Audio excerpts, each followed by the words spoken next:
बहू, ए बहू, अरे क्या कर रही है? अरे मम्मी जी, वो काम मैंने सारा कर दिया है, बस फ्री हो गई अब चलती हूँ मम्मी जी। चलती हूँ? तू कहाँ चल दी? मैंने आपको बताया था ना मम्मी कि पापा की तबीयत बहुत खराब है, इसलिए वहीं पर जा रही हूँ। अभी कल परसों ही तो आई थी, अब फिर चल दी।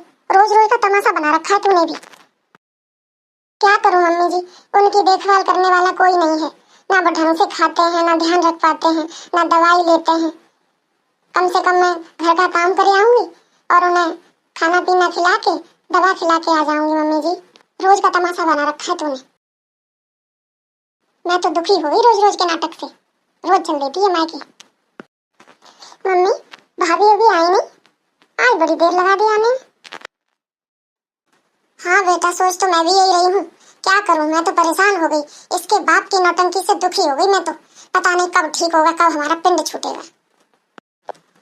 अरे मम्मी, कैसी बात कर रही हो? बेचारी कोई पार्टी मनाने थोड़ी गई है, मजबूरी में गई है। तू ज्यादा चपड़ चपड़ मत कर, मुझे भी पता है कि मजबूरी में जा रही है, लेकिन ऐसे रोज रोज मायके जाना अच्छा लगता है क्या? इस घर की बहू है, इस घर के लिए कोई जिम्मेदारी नहीं बनती है उसकी? अच्छा मम्मी जी, तुम ही बताओ, किसके भरोसे छोड़े अपने बीमार पापा को? मम्मी बेचारी की पहले चली गई, भाई बहन कोई है नहीं, तो किसके सारे छोड़ दें? कौन संभालेगा उनको? अरे तू ज्यादा हिमायती मत बन उसकी, ठीक है? मम्मी जी, मैं आ गई हूँ। हाँ आ गई महारानी, सारी जिम्मेदारी मायके की ही संभालनी है। ससुराल की तो कोई चिंता है नहीं। ये घर नहीं है, यह तो धर्मशाला है, यहाँ के लिए कोई तेरी जिम्मेदारी नहीं है ना? अरे मम्मी जी वो, हाँ हाँ पता है, सफाई मत दे, ठीक है? अरे मम्मी, तुम तो आते ही शुरू हो गई। मम्मी जी, मुझे कौन सा शौक है वहाँ जाने का, बस मजबूरी में जाना पड़ता है। अगर मैं नहीं जाऊंगी, मैं नहीं वहाँ का काम करूंगी तो उनको कौन देखेगा? मेरे अलावा मेरे पापा का इस दुनिया में कोई नहीं है, हैं? जो उनकी देखभाल करे। मैं करूँ तो करूँ क्या? मैंने तो आपसे कितना बोला था कि उनको यहीं ले आती हूँ, पर आपने साफ मना कर दिया। मम्मी के जाने के बाद पापा बिल्कुल, अरे बस बस, मुझे ये रामायण मत सुना। जाके खाना बना, भूख लगी है। जी ठीक है, आपकी चिंता है, हमारी तो चिंता है ही नहीं। मुंह उठाया चल दी मायके, मुंह उठाया चल दी मायके। मम्मी, ये क्या तरीका था भाभी से बात करने का? वो बेचारी दोनों घर का काम संभाल रही है, तो मैं तो कुछ करना भी नहीं पड़ता ना मम्मी। बैठे बैठे खाने को मिलती है फिर भी। अरे तू चुप रह, ज्यादा अम्मा मत बन, मुझे पता है मैं क्या कर रही हूँ, ठीक है ना? अरे मम्मी, आपसे तो बात करना ही बेकार है। हाँ हाँ, जा यहाँ से, बातें मत बना मेरे आगे, मुझे किसी से कोई बात नहीं करनी।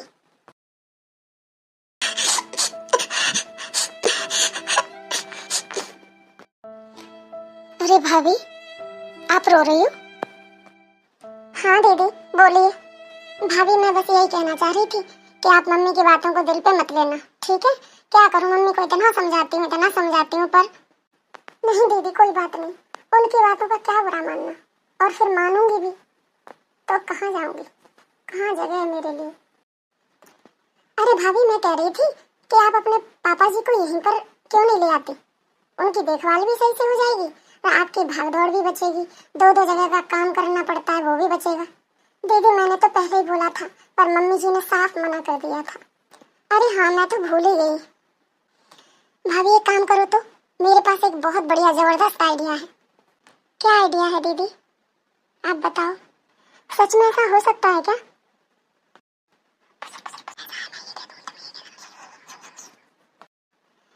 ठीक है दीदी, देखते हैं ये आइडिया काम करेगा कि नहीं। क्यों तुम चोरी से बंधे एक डोरी से, नैया कहाँ है हुजूर? मम्मी जी, अब मैं अपने घर का पूरा ध्यान रखूंगी। यही सही है, मुझे अपने घर का ध्यान रखना चाहिए, नहीं तो लोग क्या कहेंगे, बहू हर वक्त मायके में भागती रहती है। इसीलिए ना मैंने चाचा के लड़के को बोल दिया है, वो उनके साथ रहेगा, देखभाल करेगा। मुझे भी टेंशन नहीं रहेगी कि पापा के पास कोई नहीं है। अब कोई दिक्कत नहीं है। अरे बहू, वही तो मैं जो कहती हूँ ना, तेरे भले के लिए कहती हूँ। चल, देर से ही सही, तेरी समझ में तो आया। अरे मम्मी, बड़े खुश हो? अरे बेटा, आज अकल आ गई तेरी भाभी को, पता है अब उसके चाचा का बेटा ही उसकी सेवा करेगा, उनके पापा की। चलो, मेरा तो पिंड छूटा। अरे मम्मी, पिंड नहीं, जमीन जायदाद छूट गई, ये बोलो। क्या? जमीन जायदाद? क्या? हाँ मम्मी, तुम ही बताओ, भाभी के ना भैया है ना बहनें हैं, जो भी प्रॉपर्टी है वो किसकी है? बहू की। तो खुद सोचो, भाभी का वो बड़ा मकान है, कितनी खेती बाड़ी है, प्लॉट भी पड़े हैं, वो कौन लेगा?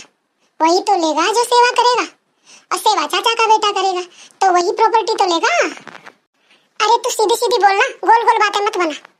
मम्मी देखो, अगर भाभी अपने पापा की सेवा कर रही होती या उनके पापा यहाँ रहते, यहाँ उनका इलाज होता, सेवा पानी होती, तो सारा कुछ भाभी को ही मिलता। अब जब सेवा चाचा का बेटा करेगा तो उनके पिताजी प्रॉपर्टी किसको देंगे? चाचा के बेटे को। वही तो, भाभी अगर प्रॉपर्टी पर ऑब्जेक्शन उठाएंगी भी तो चाचा का बेटा क्या बोलेगा? अरे सेवा हम कर रहे हैं, प्रॉपर्टी आप कैसे लोगी? सेवा हमने की है तो प्रॉपर्टी हमारी हुई। अरे हाँ, ये बात तो तू सही कह रही है, क्या करूं अब? तू ही कोई रास्ता बता। ये बात तो मेरे दिमाग में आई ही नहीं, ये तो मैंने सोचा ही नहीं। अब क्या करूं मैं? उसने तो चचेरे भाई को वो बोल दिया कि वो सेवा करेगा, देखभाल करेगा। अब क्या करूं? मम्मी अभी भी टाइम है, अभी कोई देर नहीं हुई है। आप ना भाभी से खुद बात करो, जरा प्यार से बात करना। जब प्यार से बात करोगी तो बेचारी भाभी खुश हो जाएगी, बेचारी वैसे ही बहुत सीधी सादी है। और आप बोलना भाभी को कि वो अपने पापा को यहीं ले आए, उनकी देखभाल भी अच्छे से यहीं होगी, घर के सब काम भी होते रहेंगे, कोई परेशानी नहीं होगी। अरे बेटा, तू तो बहुत समझदार हो गई है। ठीक है मम्मी, मैं जा रही हूँ, तुम भाभी को बुलाओ और समझाओ। अरे नहीं नहीं, तू भी बैठ, अभी तेरे सामने बात करती हूँ, ठीक है? अरे बहू, बहू। जी मम्मी जी, आपने बुलाया? देख बहू, तू सोचती होगी कि बहुत बुरी सास है, पर इतनी भी बुरी नहीं हूँ। बेटा आज मैंने बहुत सोचा तो बड़ा पछतावा हुआ मुझे। मैंने ना एक बीमार बाप को उसकी बेटी से दूर कर दिया। ऐसे में तुझे उनके साथ रहना चाहिए। एक काम कर, उनको यहीं बुला ले, तेरे सामने भी रहेंगे, हम सबके साथ में बने रहेंगे तो उनका मन भी लगेगा, जल्दी ठीक हो जाएंगे। तेरी भागदौड़ बचेगी, दो दो घरों का काम, इतनी मेहनत पड़ रही है वो भी बचेगी। ठीक है, तो तू बुला ले अपने पापा को, और मैं भी तैयारी करवाती हूँ, घर पे हमारे यहाँ मेहमान आ रहे हैं। ठीक है? वाह भाभी, जैसा सोचा था वैसा ही हो गया। थैंक यू दीदी, थैंक यू दीदी। मेरी कोई बहन नहीं है, लेकिन आपको देख के ऐसा लगता है कि मेरी सगी बहन भी होती ना तो आपसे अच्छी नहीं होती। जिसके पास आपके जैसी ननद हो उसको सगी बहनों की भी जरूरत नहीं है। भाभी प्लीज आप रोइए मत, आपके पापा आ जाएंगे, उनकी अच्छे से देखभाल करना, सेवा करना। मैं भगवान से प्रार्थना करूंगी कि वो जल्दी ही ठीक हो जाए। मेरी प्यारी दीदी, थैंक यू।